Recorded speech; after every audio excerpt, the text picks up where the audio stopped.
Bonsoir chers frères et sœurs, bienvenue à ceux qui nous rejoignent pour la prédication. Hier, nous nous sommes dit que nos vies étaient comparables à un pèlerinage vers le ciel. Et en suivant cette image du pèlerinage, nous pouvons désormais regarder nos vies comme un mouvement, un devenir, fait d'événements marquants et de détours. Et tout l'enjeu, avons-nous dit, pour nous, c'est de percevoir une croissance, une progression aux côtés de la Vierge Marie. Hier, j'ai aussi annoncé que nous irions voir les éléments constitutifs d'un pèlerinage en nous demandant s'ils nous conduisent à la couronne impérissable dont parle saint Paul. Dans une citation un peu trafiquée par le Père Jean-Marie et par moi lors d'un apéritif, courez donc pour obtenir une couronne impérissable. Hier toujours, nous terminions par une réflexion sur la place des pèlerinages dans la vie du Christ. Jésus a fait des pèlerinages. On peut même dire que les évangiles sont structurés en partie par les pèlerinages de Jésus. Et saint Jean, 4e évangile en particulier, organise le récit qu'il fait de la vie de Jésus autour de ses allées et venues à Jérusalem. Or, nous retenions deux aspects que je rappelle juste pour mémoire. C'est Marie qui enseigne à Jésus les pèlerinages et elle est présente à ses côtés. J'en déduisais que si notre vie est un pèlerinage, eh bien, nous sommes confortés dans l'idée que Marie se tient à nos côtés. Et puis, avec Luc, il était manifeste que Jésus grandit à l'issue des pèlerinages, avec cette phrase qui, moi, me touche profondément. Il croissait en sagesse, en taille et en grâce devant Dieu et devant les hommes. Quel programme! Ce soir, repartons d'une définition minimale du pèlerinage, si vous le voulez bien. Un pèlerinage, c'est un déplacement, ni plus ni moins. J'ai fait 10 ans de séminaire pour dire des choses comme ça. Et qui dit déplacement, dit moyen de locomotion. Notre monde moderne en connaît tant et tant. Nous pouvons marcher, rouler sur un vélo, en voiture, sur une moto. Nous pouvons naviguer et même voler au-dessus des nuages. Nous éviterons, ceci dit, de prendre un jet privé. Ce moyen n'a pas bonne presse en ce moment. Mais prenons la version de base, celle que nous avons tous en commun, qui nous est immédiatement accessible, la marche. Un pèlerinage, ça se fait en marchant. Et par conséquent, pour cette deuxième prédication, eh bien, regardons du côté de la marche et de l'image biblique de la suite du Seigneur, comme d'un chemin, d'une marche. Parce que notre tradition croyante est pleine de marches. S'il est vrai que Jésus fait des pèlerinages, eh bien, il les fait tout le temps en marchant. Je dirais 5 choses ce soir, ou peut-être 4 selon le temps. D'abord, marcher est une manière de bien se tenir, marcher comme bonne conduite. Ensuite, marcher comme action, l'action de marcher. Ensuite, je tiendrai un propos réactionnaire. Et ensuite, je dirais que marcher, c'est s'engager. Enfin, nous irons voir ce que nous dit Jésus de la marche. C'est ça que nous ferons peut-être demain, on verra. Un jour, au détour d'une page de la liturgie des heures, la prière que nous faisons prêtres, religieux, mais tous ceux qui le souhaitent, au détour d'une page de la liturgie des heures, je suis tombé sur ce passage du prophète Michée qui servira de titre pour ce soir. « Marche humblement avec ton Dieu. Marche humblement avec ton Dieu. » Alors un mot d'abord sur le prophète Michée, en passant. C'est un prophète du 8e siècle avant Jésus-Christ et son message prophétique s'adresse aux élites de sa nation et donc à nous ce soir. Il tient des propos assez virulents sur les injustices sociales et exige des élites un comportement irréprochable. On ne peut pas s'approprier le bien d'autrui, etc. Des propos forts. Et il a cette invitation, marche humblement avec ton Dieu. C'est le premier point.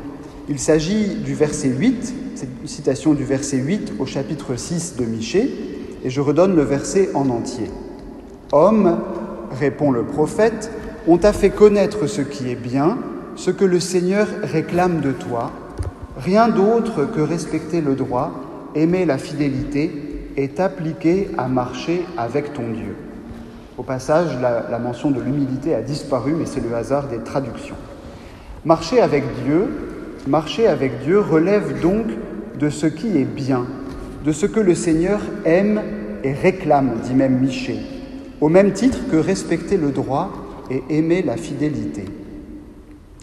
Alors j'aimerais maintenant vous faire entendre les versets qui précèdent immédiatement cette définition de la bonne conduite selon Michée. « Écoutez donc, écrit le prophète, ce que dit le Seigneur. Lève-toi, engage un procès avec les montagnes et que les collines entendent ta voix. » Le prophète est aussi poète. Et un peu plus loin, il poursuit. « Comment dois-je me présenter devant le Seigneur ?» demande le peuple. « Comment m'incliner devant le Très-Haut ? Dois-je me présenter avec de jeunes taureaux pour les offrir en holocauste ? Prendra-t-il plaisir à recevoir des milliers de béliers, à voir des flots d'huile répandus sur l'autel ? Donnerai-je mon fils aîné pour prix de ma révolte, le fruit de mes entrailles pour mon propre péché ? Et enfin, la phrase que je citais, « Homme, en réponse à ces questions, homme, répond le prophète, on t'a fait connaître ce qui est bien, ce que le Seigneur réclame de toi, rien d'autre que respecter le droit, aimer la fidélité et t'appliquer à marcher avec ton Dieu. » Très intéressant pour nous, car le prophète ici substitue une bonne conduite à la pratique des sacrifices sanglants. Dans les rites de l'Ancienne Alliance, le sacrifice sanglant tient une place de premier plan parce que c'est le moyen de se réconcilier avec Dieu, le moyen privilégié de la réconciliation. Et 700 ans avant Jésus, Michée se dit qu'une bonne conduite vaut mieux que les sacrifices. Ce qui m'intéresse ici, c'est qu'il emploie le vocabulaire de la marche pour parler de cette vie avec Dieu. La vie avec Dieu est comparée à une marche. Et la marche, par conséquent, nous relie profondément à nos ancêtres bibliques, tout en mettant des mots sur la bonne conduite. J'ai dit en commençant que la marche était ce que nous partagions tous. Et c'est le deuxième point, marcher, c'est une action. J'ai dit que nous partagions tous la marche, et néanmoins, je n'oublie pas celles et ceux qui en sont malheureusement privés, ou pour qui la marche est difficile, ou qui ne peuvent plus marcher.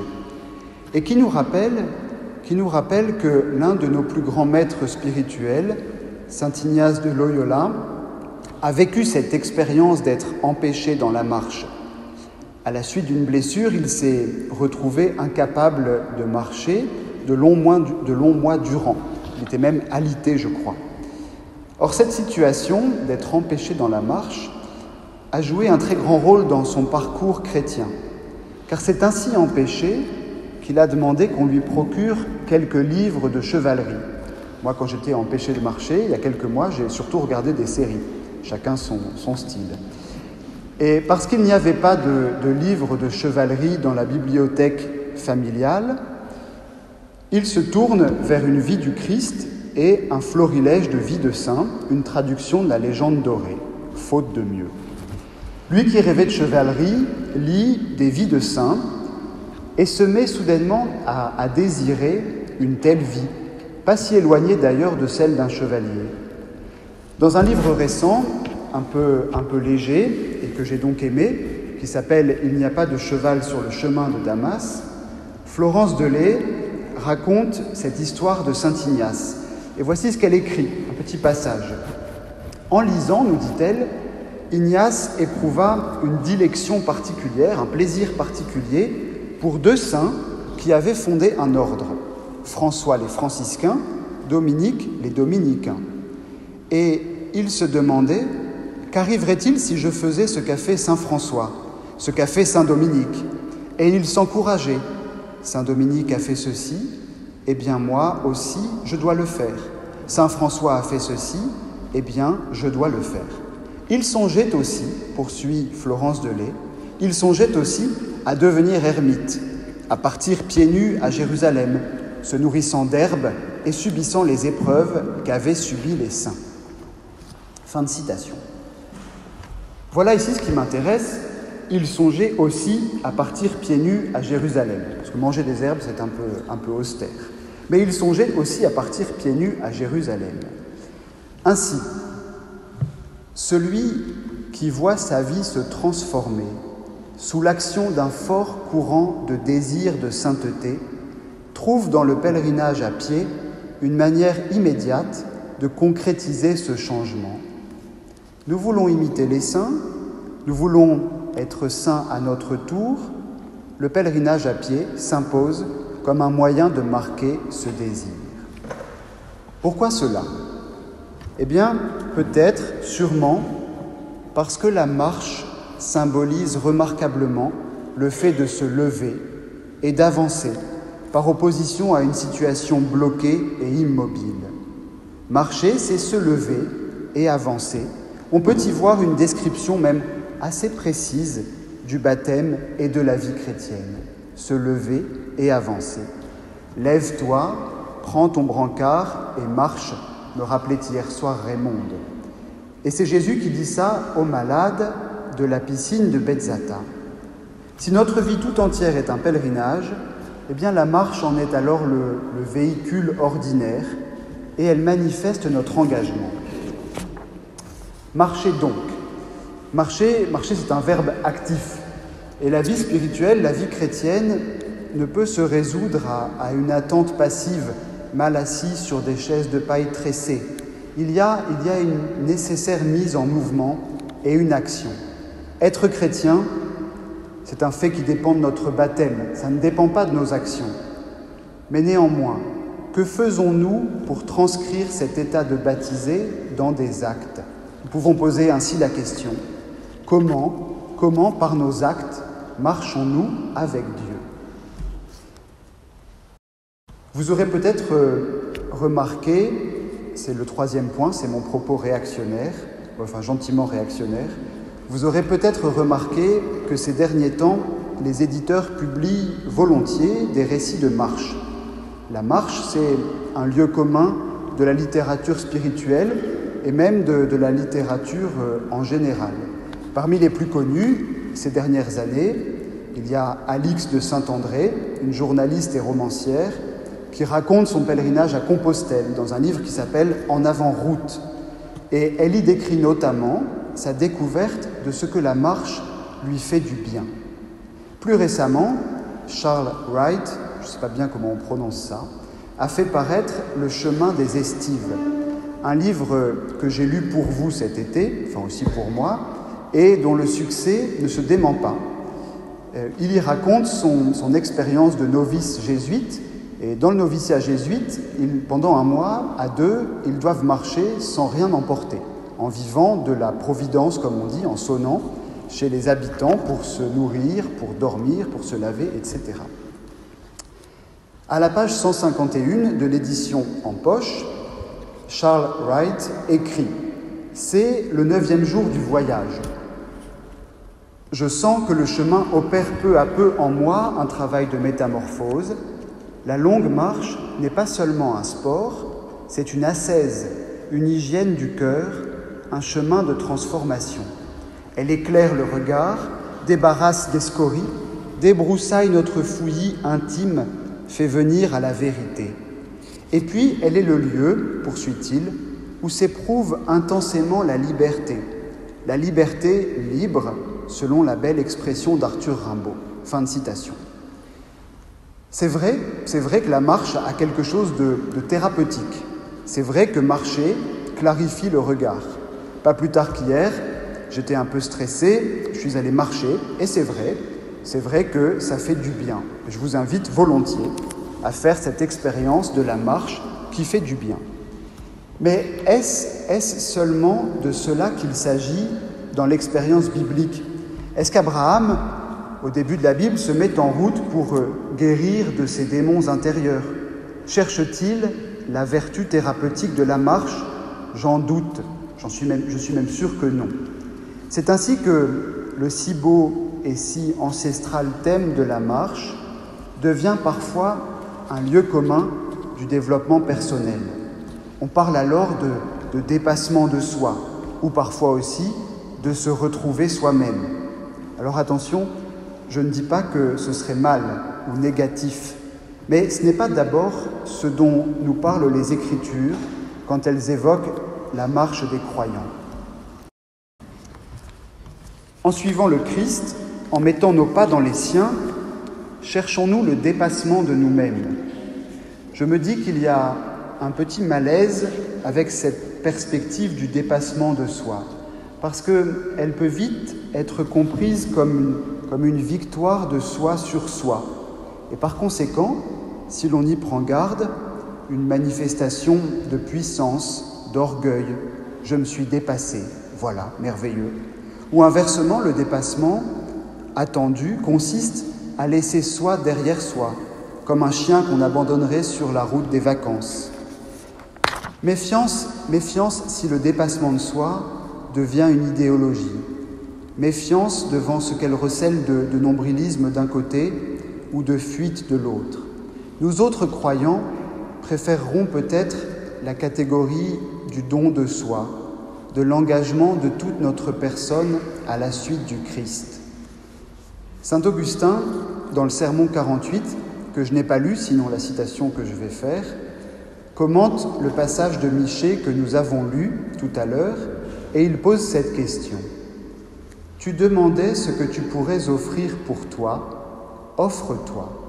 Tu demandais ce que tu pouvais offrir pour toi, offre-toi. »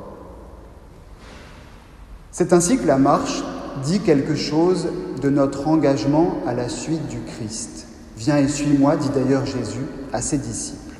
Et c'est le 4e point, la marche comme engagement. Dans le rituel de l'ordination d'un diacre en vue du ministère, c'est une préparation pour Placide, le candidat s'engage au célibat. Et le rituel prévoit que, pour montrer sa détermination, celui qui s'engage fasse un pas en avant. Un tel, dit l'évêque, vous êtes prêt à vous engager au célibat, voulez-vous, pour signifier le don de vous-même au Christ Seigneur, garder toujours cet engagement à cause du royaume des cieux en vous mettant au service de Dieu et de votre prochain. Le candidat répond « Oui, je le veux », si c'est bien ce qu'il veut, et l'évêque ajoute « Pour manifester votre résolution, au nom du Seigneur, avancez ». Et c'est vrai que dans la Bible, la marche montre souvent quelque chose de l'engagement, de la foi en Dieu. Abraham, en tout premier lieu, se met en route et marche parce qu'il a foi en la parole de Dieu. C'est au chapitre 12 du livre de la Genèse. Je le cite, « Le Seigneur dit à Abraham, qui n'a pas encore changé de nom, « Quitte ton pays, ta parenté et la maison de ton père et va vers le pays que je te montrerai. Je ferai de toi une grande nation, je te bénirai, je rendrai grand ton nom et tu deviendras une bénédiction. » Voilà la promesse du Seigneur, à laquelle Abraham répond ainsi, au verset 4.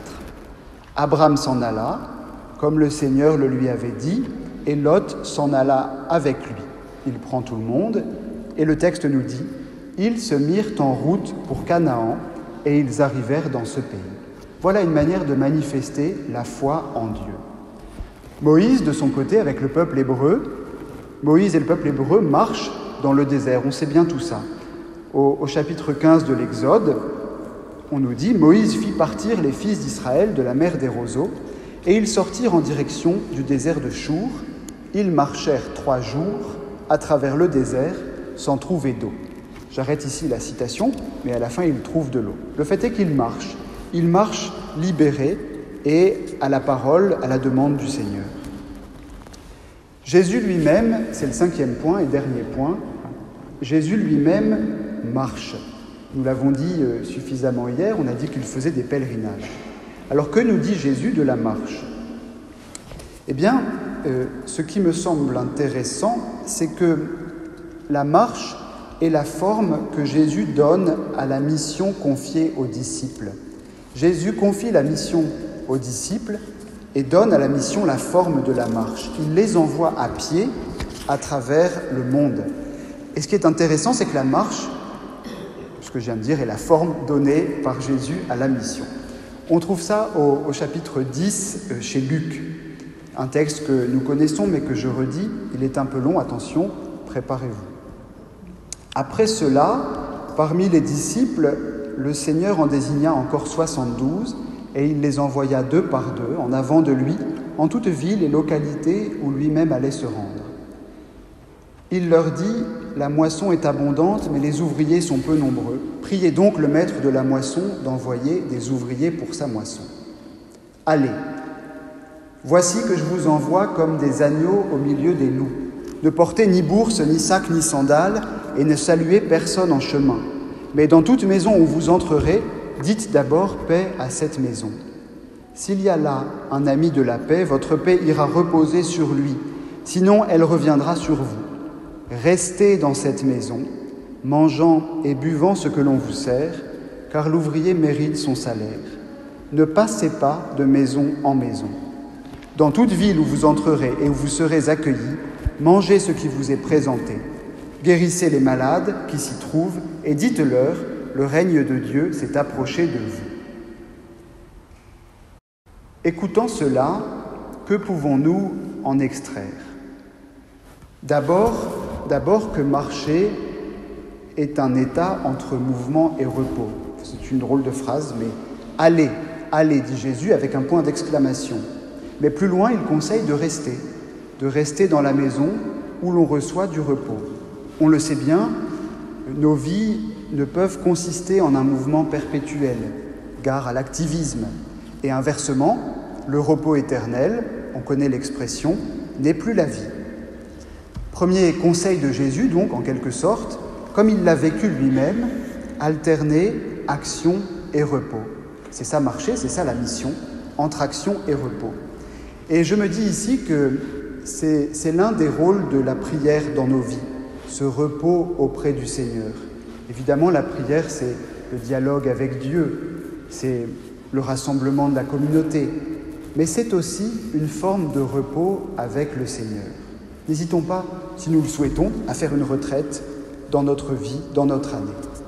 Ensuite, marcher demande un certain allègement. C'est l'autre chose que nous dit Jésus. Ceux d'entre nous qui ont déjà fait une longue marche de plusieurs jours, au cours desquels il faut emporter le nécessaire, pour plusieurs jours précisément, on fait l'expérience que le superflu épuise. Moi, je l'ai fait une fois avec des guides et j'étais incapable de prendre moins que 10 kilos, eh bien, je l'ai amèrement regretté.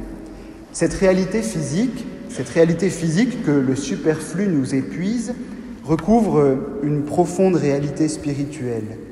Nous sommes souvent épuisés par des angoisses matérielles, accaparés par des disputes ou accablés par nos péchés. Regardez pourtant, dit Jésus, les oiseaux du ciel, observez les lys des champs. Qui d'entre vous, en se faisant du souci, peut ajouter une coudée à la longueur de sa vie ? En écoutant Jésus, j'aimerais nous inviter, si nous le voulons, si nous le souhaitons, à vivre le sacrement de réconciliation, pourquoi pas. Enfin, Jésus, en donnant à ses disciples le moyen de la marche pour la mission, en faisant ça, Jésus leur donne une école de l'acceptation de soi ou de l'offrande de soi. Quand on marche, on est vite contraint d'accepter ses pauvretés, ses finitudes, la fatigue, la chaleur, on transpire. Et il le dit dans cet envoi en mission, « Restez dans cette maison, mangeant et buvant ce que l'on vous sert, car l'ouvrier mérite son salaire. » Oui, nous avons des limites. Cet été, en montagne, j'ai pas mal marché, plutôt à plat, parce que je ne pouvais pas faire de sommet.